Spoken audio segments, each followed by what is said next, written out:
Parto domiciliar é o tema do episódio aqui no Pelo Amor de Deusas. A gente fala muito sobre desmistificar o parto normal, né? Afinal de contas, cesariana a gente sabe que é uma epidemia. E a gente falar para a mulher buscar o parto normal já é um desafio muito grande. Mas como a gente não só gosta dos desafios, a gente gosta de passar por cima dos desafios e vir muitos maiores, que é falar sobre o parto domiciliar e desvendar esse mistério e quantos mitos e medos envolvem esse tema, né? Então, trouxe aqui hoje 2 convidadas que viveram partos domiciliares e sobreviveram, porque elas estão aqui vivas. Todo mundo tem muito medo do parto domiciliar e a ideia é realmente desmistificar o que é o parto domiciliar e quão natural ele pode ser, realmente. Porque o que eu percebo é que o medo, ele tá ligado diretamente à desinformação. Exatamente. Né? Então se apresentem, meninas, sejam muito bem-vindas. Obrigada. Meu nome é Gisele, eu sou fisioterapeuta, acupunturista e mamãe de um bebezinho de 6 meses e fiquei aí na lida com o parto normal em casa domiciliar. Eu sou a Tayane, eu sou enfermeira obstetra, sou mãe de 3 garotos, sou parteira, né, então atendo parto domiciliar, atendi a Gi. E tive 2 partos domiciliares, no meu primeiro e meu terceiro filho, e o segundo foi um parto, uma tentativa de parto domiciliar que culminou em uma transferência, né? Então, vivi como mulher o parto domiciliar e vivo como profissional o atendimento ao parto aí. É isso aí, eu acho que a gente pode começar por aí, né, Thay? Porque pra gente desmistificar, acredito um pouco, isso é contando as histórias. Sim. Né? Então, por que você buscou do seu primeiro filho um parto domiciliar? Gente, ó, vocês acreditam que eu penso nisso sempre? Eu falo, gente, mas da onde eu tirei da minha cabeça que eu queria parir em casa? Porque eu não conhecia ninguém que tinha passado por isso, sabe? E eu decidi ter um parto domiciliar 1 ano antes de eu engravidar, porque, tipo, a pessoa quase não controla. E eu tinha, gente, na época, 22 anos, quando eu decidi ter um parto domiciliar. E foi, na verdade, ali, analisando, tinha o Orkut, a minha irmã tava grávida e eu entrei numa comunidade de fralda de pano, ou seja, eu já fazendo planos pra minha irmã. Ter algo natural. Tipo, eu, né?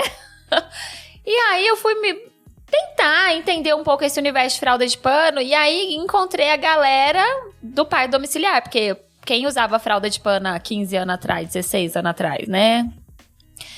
E aí, né, nesse grupo de fralda de pano, numa comunidade no Orkut, tinha uma galera lá falando sobre parto domiciliar, e aí dessa comunidade eu fui para uma outra comunidade que se chamava Cesárea Não Obrigado. E tinha uma das poucas profissionais do país que trabalhava com parto humanizado na época lá e desmistificando a assistência. E eu já era enfermeira na época, eu era enfermeira emergencialista, trabalhava em rodovia e UTI. E odiava obstetrícia. Eu tinha feito vários estágios na mater e obstetrícia. Eu falava, gente, isso aqui não é pra mim não, cara. Nossa, vou ter parto nunca, nem cesárea. Gente, igual ela fala que não vai ter o 4º filho.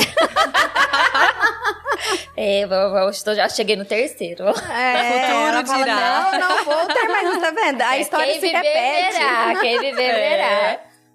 E aí eu descobri, né, vendo ali os relatos e tal, que não era a obstetrícia que eu não gostava, era a violência no nascimento, independente de ser parto normal ou cesárea, porque eu não conseguia dar esse nome. Porque pra mim era feio, um parto normal eu achava feio. A cesárea eu achei mais feia ainda na minha época de aluna, com o 0 conhecimento que eu tinha na época, mas assim, não era uma coisa que eu olhava e falava assim, não, nossa, que importante passar por isso. Era uma coisa assim, de tipo, que infelicidade nascer mulher e ter que passar por isso. Mas enfim, a vida tocou, era muito jovem, enfim. E aí, nesse meio aí, eu falei, não, eu quero ter um parto domiciliar. E comendo arco-íris, o que eu lembrei da minha professora da faculdade de obstetrícia, que falava tanto sobre parto normal. E aí, gente, eu fui na faculdade, tipo assim, levar uns documentos lá, encontrei com ela e falei assim, olha, escuta, eu tô pensando em engravidar, você me atenderia em casa? Gente, ela só não me bateu, me botou uma camisa de força, porque não tinha como. Aí a aluna de mestrado dela, vendo o tanto que ela me xingou ali, A hora que eu saí da sala dela, ela me chamou no corredor e, tipo, me passou o bilhete como se fosse papel de bala ou de droga, sabe? Assim, tipo, pega esse bilhete, esconde e não fala pra ninguém que fui eu que te entreguei. E tinha o nome e o telefone de uma mulher, tipo assim, ó, amiga minha, da vizinha, da tia, que conhece essa pessoa. É uma parteira, enfermeira de São Carlos, entra em contato com ela porque ela faz. Tipo... contrabando. Tipo mercado negro. Exatamente, me senti meio que assim. E aí, eu liguei pra ela porque eu queria saber se ela existia. Porque é aí que eu percebi que o parto domiciliar era um tabu, né? E aí eu conversei com ela disse que atendia e tal, e eu falei, então tá bom, então você existe, então eu posso tentar engravidar porque você existe. Não, tudo bem. 1 ano depois eu engravidei, e aí entrei em contato com ela, a gente fez pré-natal, fiz pré-natal com o médico, fiz pré-natal com ela. E aí tive o Nico em casa, né, em maio de 2011, vai fazer 12 anos agora. E por que me motivou nisso? Porque naquela época a taxa de cesárea era muito mais alta do que hoje, porque hoje a gente já tem conscientização melhor, até política de saúde em cima. Naquela época era 98% de cesárea. A taxa de episiotomia era praticamente para todos os partos, e uma coisa que eu não iria tolerar, mais do que passar por uma cesariana sem indicação, era a separação mãe-bebê. Porque por mais que eu não tivesse tanto conhecimento quanto eu tenho hoje, mas naquela época eu já tinha um pouco de conhecimento para entender que separar mãe e bebê era algo muito ruim. Muito trágico. Trágico, triste, né? A gente não pode esquecer que a gente conversa com estruturas irracionais. O seu lado racional entende que aquela criança que nasceu é seu filho, que você vai pagar as contas dele pro resto da vida e que você vai amar e vai construir uma relação com ele. O seu lado bicho olha para aquela criança que você não cheirou, que você não teve contato, que vai chegar cheirando Johnson porque tomou banho precoce, com cheiro de comfort da roupa, e o seu lado bicho vai olhar e falar assim, que é isso? Uhum. E aí a gente aumenta a taxa de dificuldade de vinculação com a criança, a taxa de depressão pós-parto. E isso é algo muito sério, porque as mulheres não têm coragem de falar sobre isso. E aí vem a sensação do tipo, tá, é meu filho. E não vem aquele amor, não vem nada, e fica uma sensação, mas as mulheres não falam sobre isso, elas guardam pra elas, porque é onde já se viu. Uhum. E aí a gente tem um boom de um monte de coisa que acontece. Então, gente... não aceitem ser separadas dos filhos de vocês, porque isso é um golpe na nossa sobrevivência, exceto se a criança precisar de assistência médica especializada, porque não está bem. E o quanto que isso fere o feminino, fere, né? demais, gente. E é a melhor sensação do mundo, né? Eu Ai, falo que gente. a melhor experiência do parir é você logo em seguida já receber o nenê ali, quente, molhado, aquele né, cheirinho. Cheirinho de carro novo, gente. Cheiro de entranha, sabe? Assim, a gente tem que cheirar mesmo, a gente cheira, beija, lambe. E a gente tem que entender que o filho é nosso. A gente que permite que a instituição faça procedimentos, se necessário, nele. Não o oposto, porque a instituição se colocou no lugar de achar que o filho só é nosso a partir do momento da alta. Tipo, eu levo pra ele aonde eu quiser, eu faço com ele o que eu quiser e você fica quieto onde nós permitimos isso. Nossa, é muito isso mesmo. Eu lembro o plano de parto da Thay e do Henrique, eu nunca me esqueço. Tipo assim, cuidados com o neném. Não toque no nenê. Banho, um dia tomará. Tipo assim, era algo assim, ninguém encosta na criança, entendeu? É meu. A hora que o Henrique nasceu, até pediatra, tipo, fica assim, vou, não vou. E ele teve que pegar no tranco pra respirar, e aí eu percebi, a pediatra dava um passo pra frente, aí ele esboçava que ele ia chorar, e ela dava um passo pra trás. Aí ele parava de esboçar, e ela dava um passo pra frente, tipo assim, pego, não pego.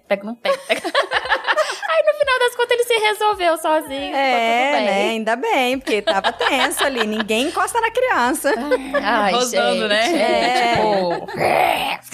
Mas é isso, né? A essência é essa, a nossa cria, né? Exatamente. Como saiu, eu tenho que defender, eu tenho que cuidar, tá perto sempre, né? É gutural o nascimento. E hoje, graças a Deus, em boas, não para todos os lugares, né? Mas hoje a gente já tem condições de ter um parto super bacana no hospital. Sem que essas quebras, elas aconteçam. Claro que a gente ainda vive, né, Cláudia, você que vive aí os partos, muitas vezes no plantão, enfim, a gente ainda vê, mas já menos, né? Sim. E as mulheres estão mais conscientes, mas isso foi o que me motivou. Depois que o Nico nasceu, eu fiquei muito chocada, porque ele nasceu, ele veio pro meu colo, ele mamou por 1 hora, ninguém fez procedimento desnecessário nele, a Golden Hour, ela foi respeitada, e gente, não tinha nada de tecnológico nisso, era só ter alguém que conseguia compreender, né, que estivesse a necessidade disponível e aberto para e isso. de esperar, e de saber quando intervir, de saber quando não precisava intervir. E aí eu fiquei muito chocada, eu falei, gente, o que meu filho teve, quase nenhum bebê que nasce no Brasil tem. E aí eu voltei a trabalhar, eu voltei pra urgência, eu voltei pro hospital, mas eu voltei muito tocada, diferente, muito mexida, né, porque o filho abre portas. E aí eu que tinha escolhido passar no concurso público pra poder engravidar, fui lá e pedi demissão do meu concurso público. E aí virei doula, comecei a atender parto como doula, fui fazer a pós em obstetrícia e comecei a atender parto domiciliar como parteira mesmo em 2013, né? E tô aí, já tem 10 anos atendendo parto em casa e muita coisa, né? Muita água já passou por baixo dessa ponte aí. E hoje, o que a gente tem? Muitas vezes a gente fala de parto domiciliar e a pessoa imagina que é o parto das ervas, da mulher que chega lá com bacia. Tocando tambor, que põe só paninho molhado na testa. E todo mundo na sala, naquela tensão, né? O marido fumando charuto. Fumando charuto lá de fora. Só esperando ouvir o choro. E pode ter o tambor, o chá. Como Até o que você quiser, a casa é sua. A casa é sua, gata. Pode ter quem você quiser lá. Só que também tem oxigênio, tem medicação para controle de hemorragia, tem medicação de suporte de vida. Então, a gente tem tudo que a gente tem numa sala de parto normal no hospital, a gente tem que ter em casa. Então, a gente tem soro, a gente tem material de punção, a gente tem tudo em casa. Isso, então a gente tá falando de um parto domiciliar planejado. Planejado. Tá? Que com é profissional competente. Competente e que sabe o que está fazendo. Então, quando a Sim. gente fala do parto domiciliar, né? E é interessante, quando eu tava grávida da Maria Luísa, que eu busquei um parto humanizado, as pessoas, elas olhavam pra mim do tipo, você é louca. E eu pensava, louca é você. Que tem um parto com episiotomia, de litotomia, que tem a sua barriga empurrada, que é afastado do seu filho. Pensava eu, né? Não com falava. cara violento que não te vê como uma pessoa, Que não te vê respeita. como um número. né? E o parto domiciliar agora tá nessa pegada, assim, né? As pessoas acham que o parto domiciliar é dessa forma, De sem bicho grilo. assistência, né? Sem nenhum recurso, ou porque você é louco, ou porque você tá colocando em risco a sua vida, ou porque é um capricho, e todos os outros... como que eu posso dizer? Que as mensagens que denigrem a sua escolha. Quando a gente vê que, na verdade, o parto domiciliar é uma escolha segura, Sim. se nós estivermos com profissionais adequados e dentro dos padrões de segurança. Exatamente. Falando nos padrões, quais são esses padrões, Thay? Ó, em primeiro lugar, a gente tem que ter uma gestação de baixo risco, sem comorbidades. Então, tanto mãe e bebê super saudável, então não pode ter diabetes, não pode ter hipertensão, cardiopatia, nada que aumente os riscos, né, pro parto. O bebê tem que estar com mais de 37 semanas, de cabecinha para baixo, feto único, então gêmeos, etc, vai nascer no hospital. E tem que estar tudo muito bem, muito seguro. E não é porque o parto começou em casa que ele vai terminar em casa. Então, a gente faz todo o pré-natal com foco no parto domiciliar, as consultas, a gente analisa tudo, a gente conhece a casa, tem que estar uma distância segura do hospital, em no máximo 20 minutos. Eu prezo muito pelos resultados dos estudos, né? São europeus e o sistema de saúde europeu é diferente do nosso. Lá, se a mulher tem um parto domiciliar, que inclusive o governo incentiva quem tem um parto normal anterior, que tem o segundo em casa, paga pra mulher ter, tipo assim, vai pra Bem ter a tua casa. E aí, quando tem alguma intercorrência que precisa transferir, essa mulher chega, adentra no hospital e a assistência continua a partir dali. O que acontece no Brasil? Quando a gente vai pro serviço de saúde, pro plantão, muitas vezes a mulher ela é retaliada pela tentativa de parto domiciliar. Sim. Há uma quebra, porque o médico não quer ouvir o que a parteira fez até então, ele quer só partir pro processo de retaliação. A gente tem perda no atendimento e a gente tem danos. Então, a gente muda as taxas de segurança. Porque, pelo estudo europeu, nascer em casa é tão seguro, a taxa de mortalidade foi a mesma do hospital. Então, eu prezo por esses dados, então eu tenho uma equipe médica comigo. Então, se a gente precisar transferir, a gente vai pro hospital em equipe. A nossa equipe de parto domiciliar entra junto no hospital, a gente continua a assistência. Aí os nossos números são os mesmos dos estudos europeus, né? Então, vai nascer em casa partos de baixo risco, de evolução tranquila. A gente tem procedimentos que a gente não faz em casa, a gente só vai fazer no hospital. Então, é um parto muito tranquilo, assim. Se a mulher precisar de analgesia, a gente vai pro hospital. Se precisar fazer uma cesariana, a gente vai pro hospital. Então, não é nascer em casa a qualquer custo. E também não é pra ir pro hospital quando tá numa emergência, horrorosa. Última hora, né? Isso Aquele é muito pânico, importante né? falar, né? Que nem a Gi, gente. Eu acho que a Gi, né? Não sei se você quer contar a Gi aqui. Lógico. A Gi foi uma coisa extremamente importante, porque foi algo muito novo, né? Da gente tá vivendo a pandemia agora. A Gi ia ter um parto domiciliar. Sim. E foi pro hospital com 8 centímetros de dilatação, porque fez uma febre com Covid. Ela pegou Covid no pau, ali no... Não, nos ninguém últimos merece. minutos do segundo tempo. Antes de você contar, Gi, porque tem relação, a gente aumentou muito o número de procura de parto domiciliar quando conta do iniciou Covid. a pandemia. A pandemia, Porque as pessoas ficaram com medo do hospital. de ir pro hospital. E aí, como foi despertado, tipo, a minha casa é mais segura.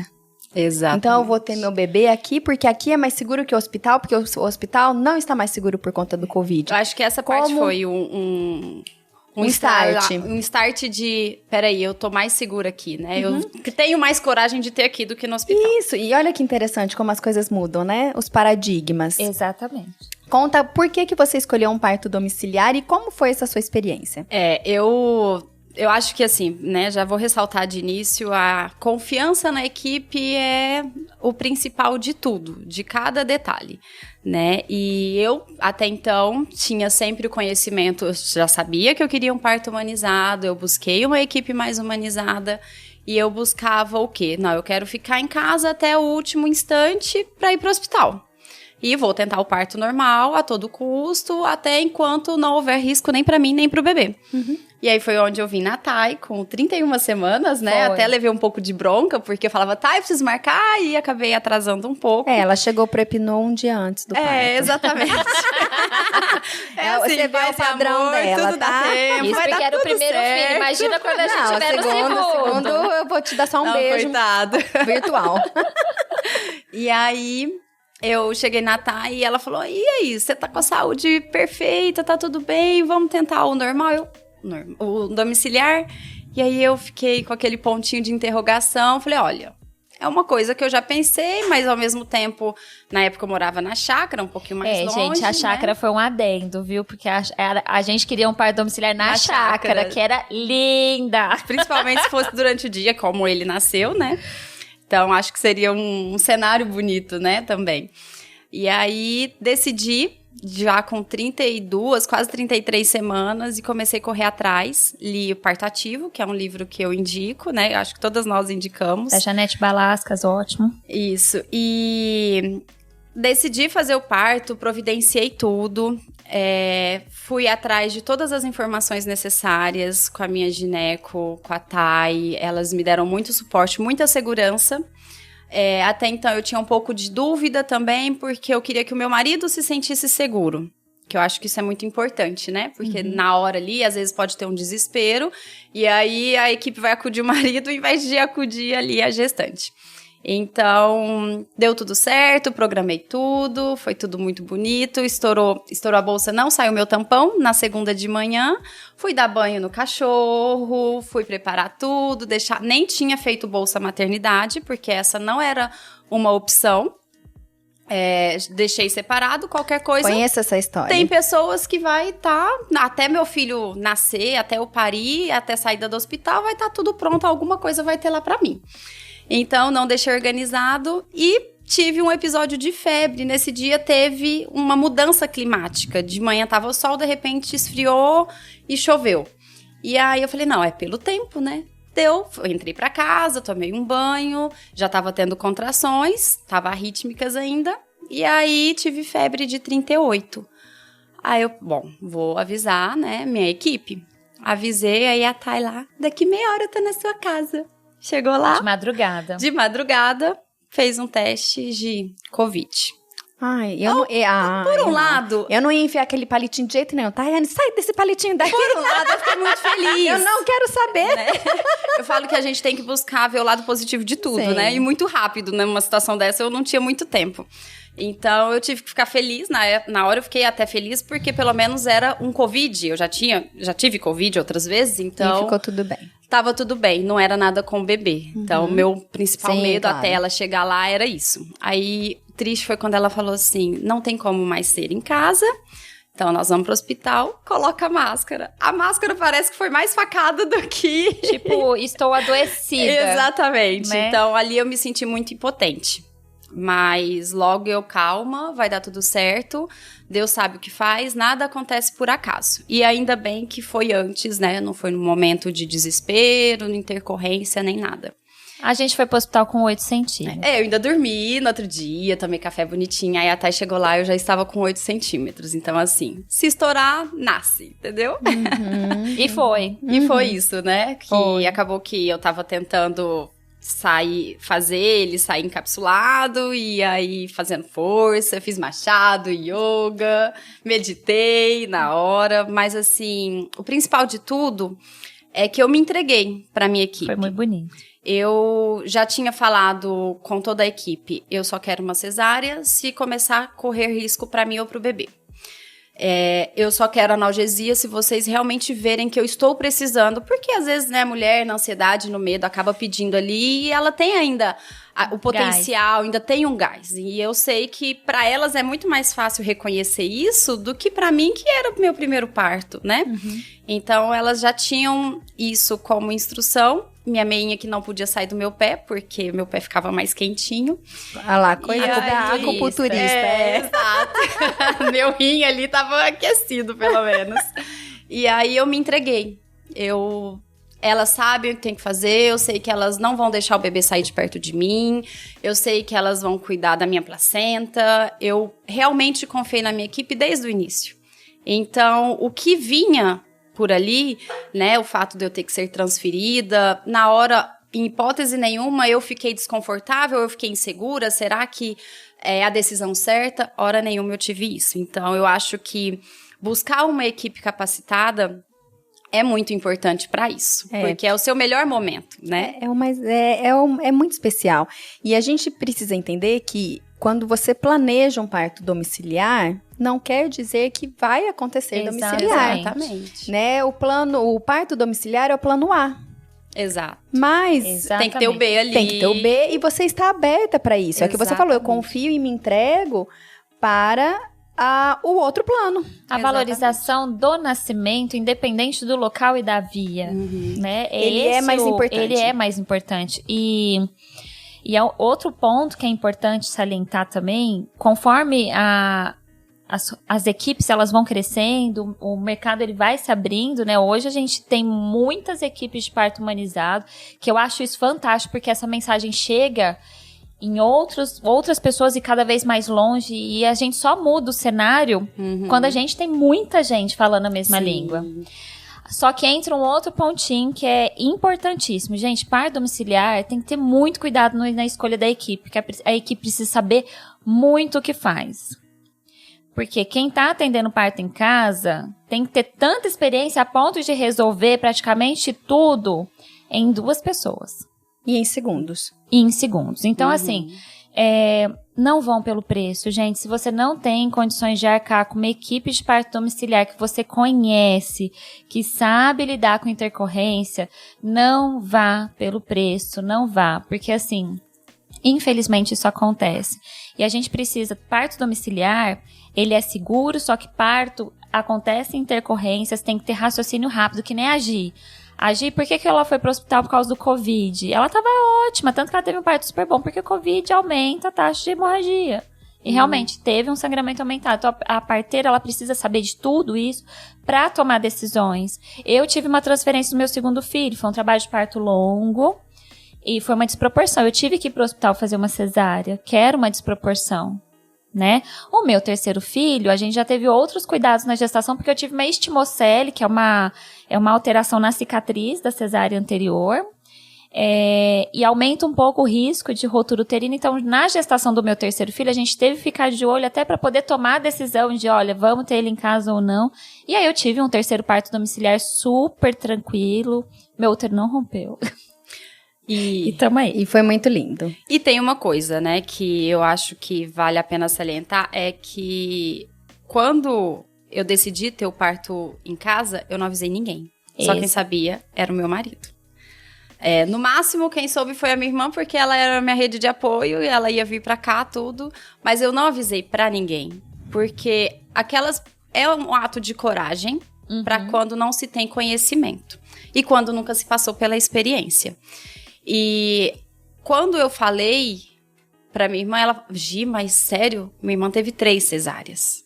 E desnecessárias, porque ela chegou a entrar em trabalho de parto, tava com tudo muito perfeito, mas, né, ela teve o medo, ela teve a insegurança. Depois ela até falou, e se eu soubesse que o pós-parto de um normal seria tão mais tranquilo, eu teria todos os meus normal. Então, tem esse medo ainda, essa cultura que a gente ainda vai vencer. Sim. Eu acredito que tá cada vez mais, né? Mas evitar falar, trabalhar isso. E uma conexão com o bebê também, eu acho que é muito importante isso. Porque eu sempre falava assim, a maior decisão da vida dele, a primeira e maior decisão vai ser quando ele vai sair, né? Exatamente. Porque, 39 semanas, 40, 41 ainda pode ter o parto domiciliar? Opa! Estando saudável, 5. 40 semanas, opa. Exato, mas às vezes a ansiedade, né, e a pesquisas Google, né, quando vai procurar, te diz o contrário, e isso deixa a mulher ficar mais acelerada.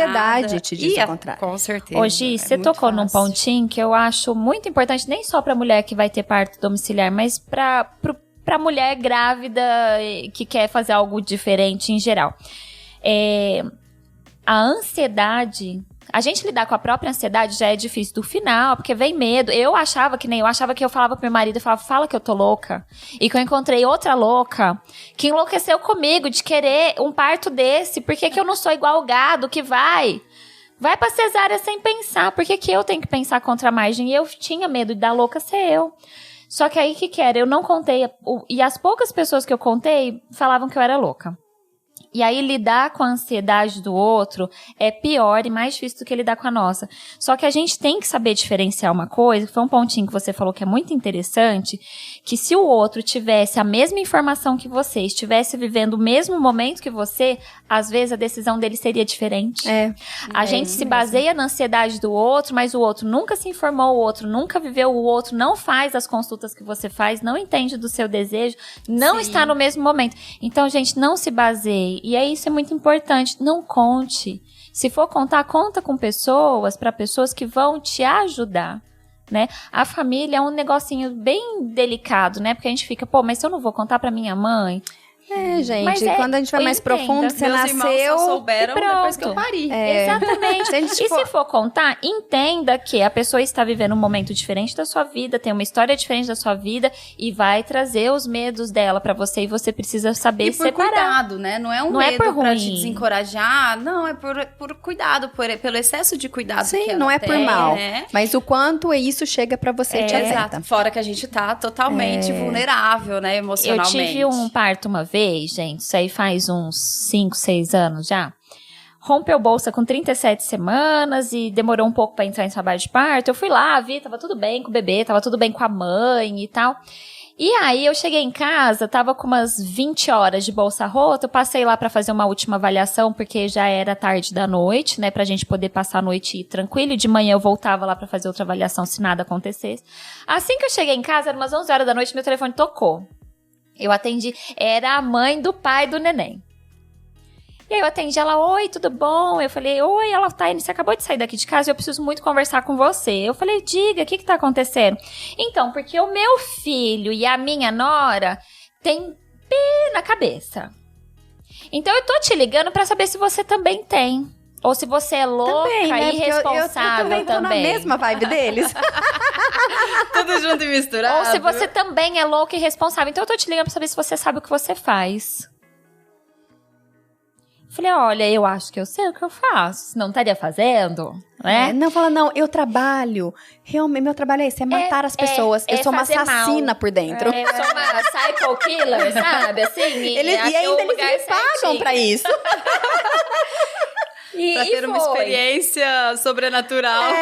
Exatamente. E aí ela entrou e ela ficou. E aí eu expliquei pra ela como que funciona a bolsa rota, os protocolos, porque é a novela da Globo, né? Rompeu bolsa, sai correndo e vai pro hospital. E aí a gente, não, calma, peraí, não é assim. Expliquei tudo pra ela, ficou um pouco mais tranquila. Acho que ela viu que eu sabia falar umas palavras difíceis, né? Então, assim, ok. Aí no outro dia de manhã eu cheguei lá e... completamente fora de trabalho de parto ainda, o clima azedando, o vô do nenê era médico, sabe assim, então tava um clima bem mais pesado. Cético. E ia nascer na casa do vô, ainda pra piorar. E aí eu cheguei e falei assim, ó, vamos começar as bruxarias, porque, né, vamos lá. E aí realmente aí você entrou com o caldeirão. Aí eu já fui levar o caldeirão, as ervas lá, né, porque toda parteira tem que ter. E aí realmente, o trabalho de parto engrenou e foi um parto tranquilaço, foi um parto rápido. Inclusive, eu acredito que foi um dos poucos partos orgásmicos que eu acompanhei na vida. Uau, que tem legal. episódio no Pelo Amor de Deus. Que eu falei, acho que ela tá tendo orgasmo, sabe assim, tipo... Tanto que eu e a outra parteira que tava comigo, a gente até saiu do quarto. A gente, deixa eu dar uma licença, né? Porque eu tô sobrando. Sobrando, vamos lá tomar um café, a gente volta daqui a pouco. A mãe e a sogra estavam no parto. E gente, eu falo, mãe, ou ela põe a cereja no bolo ou ela come o bolo. Então, conheçam as suas mães. Elas estavam com um terço, rezando. E isso, gente, remete ao parto de antigamente, que sempre foi. Só que tava um clima pesadaço com as avós e elas arrancando o cabelo, essa mulher roendo a unha. Hein? Esse clima pesado, ela ainda teve um orgasmo com a dor, com as veinhas lá. Olha, essa merece um prêmio. Eu sabia que era esse parto aí. E essas avós aí encenaram, né, o parto domiciliar de antigamente, né? Opa, então, tava as avós no parto de antigamente e o pai e a mãe no parto do século 2050, sabe? Assim, tinha um lapso temporal ali no meio. Mas olha que coisa boa. Aí, ó, se a gente for pensar... quebrou. Quebrou sim. Quebrou. Ela era totalmente bicho grilo, chinelinho de couro, era outra. E a mãe, a high society, sabe assim, no terninho, sabe assim, era uma quebra ali. E eu e a outra parteira comigo no meio da farofaiada aí, né? E aí eu falei, cara, esse bebê, tipo, precisa nascer. Né? Porque cada terço, cada bolinha do terço, elas ficavam mais perto do quarto pra rezar, sabe assim? E elas arrancando o cabelo e roendo a unha. E eu falei, gente do céu. E a outra tendo um orgasmo lá no quarto. Ia ser, tipo... louca pra brigar com você. E aí, o neném nasceu. Nasceu lindo e chorou forte. Veio pro colo. É aquela coisa maravilhosa, assim. E as avós que estavam... Eu podia mostrar foto, né? Mas as avós estavam, assim, com a mão dentro da boca, assim, ó. E aí, na hora que nasceu o neném, elas desabaram num choro, mas num choro. E elas se abraçaram, assim, foi até bonito de ver. E elas pulavam no corredor e se abraçavam, assim. E aí, o neném foi pro colo e o pai e a mãe ali. E aí, ela, na hora que eu tava montando o material pra ir embora, ela chegou pra mim e falou assim, muito obrigada por me mostrar aqui que ia ter um parto. Ou seja, aquela tensão toda era porque ela nunca teve a oportunidade de ver um nascimento. Uhum. Então, a gente pega essa ansiedade, ainda bem que a gestante conseguiu, tipo assim, ó, isso é nóia da cabeça da minha mãe. Né? E eu sei o que eu quero e me preparei pra isso e vou viver isso. Porque ela estava em momentos diferentes. E foi muito bonito porque as avós puderam vivenciar um nascimento. Porque as duas tiveram tido cesárea. Foi uma ressignificação da família. Do feminino da família. Isso. Eu tive algo parecido, né? Que a minha avó morreu de eclâmpsia na minha mãe. No parto da minha mãe. E a minha mãe teve pré-eclâmpsia nos 3 partos. Eu sou a caçula. E aí, no meu, ela quase também veio a falecer. Então, por conta desse histórico familiar, eu lembro que uma GO que eu fui com 26 anos, ela falou assim, engravidar até 30. porque depois disso você já tem risco de vida. Seu tempo tá contado. Então, isso pra mim, entrei em choque. Eu tava solteira. O que uma autoridade fala E pode aí, determinar. eu sempre tive fala isso. E você vai ter dificuldade pra engravidar. E você já tem uma gestação de risco. Você tem que tomar cuidado. Então, Meu eu Deus. fiquei já com medo. Mas dentro de toda a leitura, de tudo que eu estudo, eu trouxe... Não, peraí, eu posso mudar isso.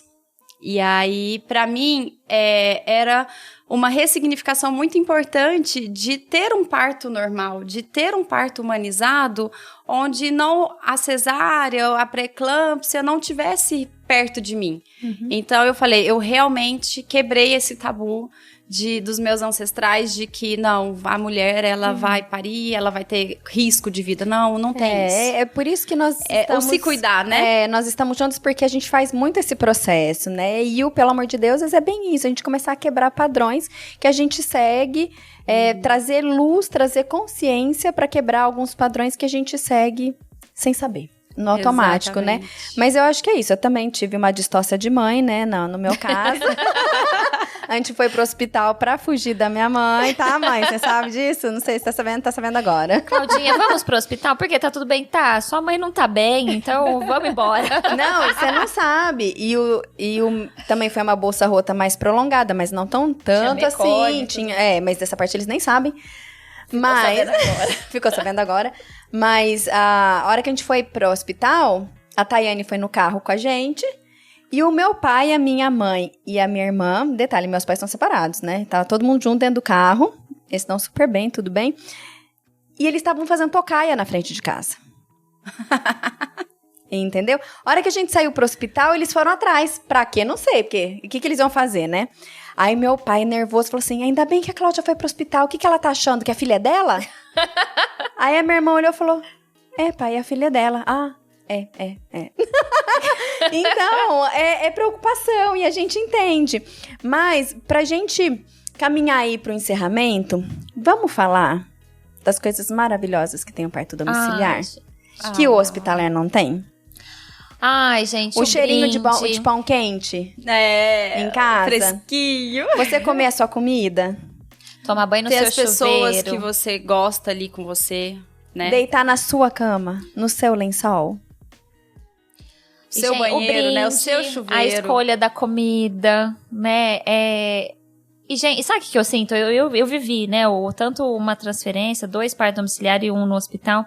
A sensação do parto domiciliar, pra mim, mais importante... Mas não é importante, mas assim, dá aquele quentinho no coração, é que parece que a sua vida continua, ela só faz uma pausa naquela manhã. Faz parte da vida. E ela continua, porque você continua no seu ambiente. E, gente, você não tem que isso sair de cena para voltar.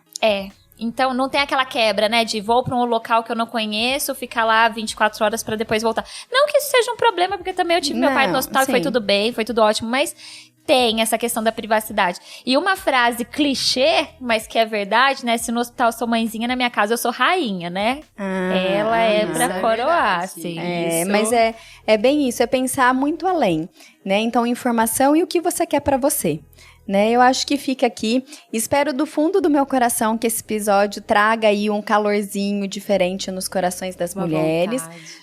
Não que elas precisem escolher o parto domiciliar, né? Cada um tem a sua escolha. E a humanização é o respeito às escolhas. Tem mulheres que vão se sentir seguras mais no hospital e outras mais em casa, né? Mas que traga aqui menos julgamento pra quem faz essa menos julgamento, mais acolhimento, mais empatia e mais informação. Então é isso. Muito obrigada, meninas. Obrigada, Foi gente. maravilhoso como sempre, viu? Foi ótimo. Obrigada. Beijo.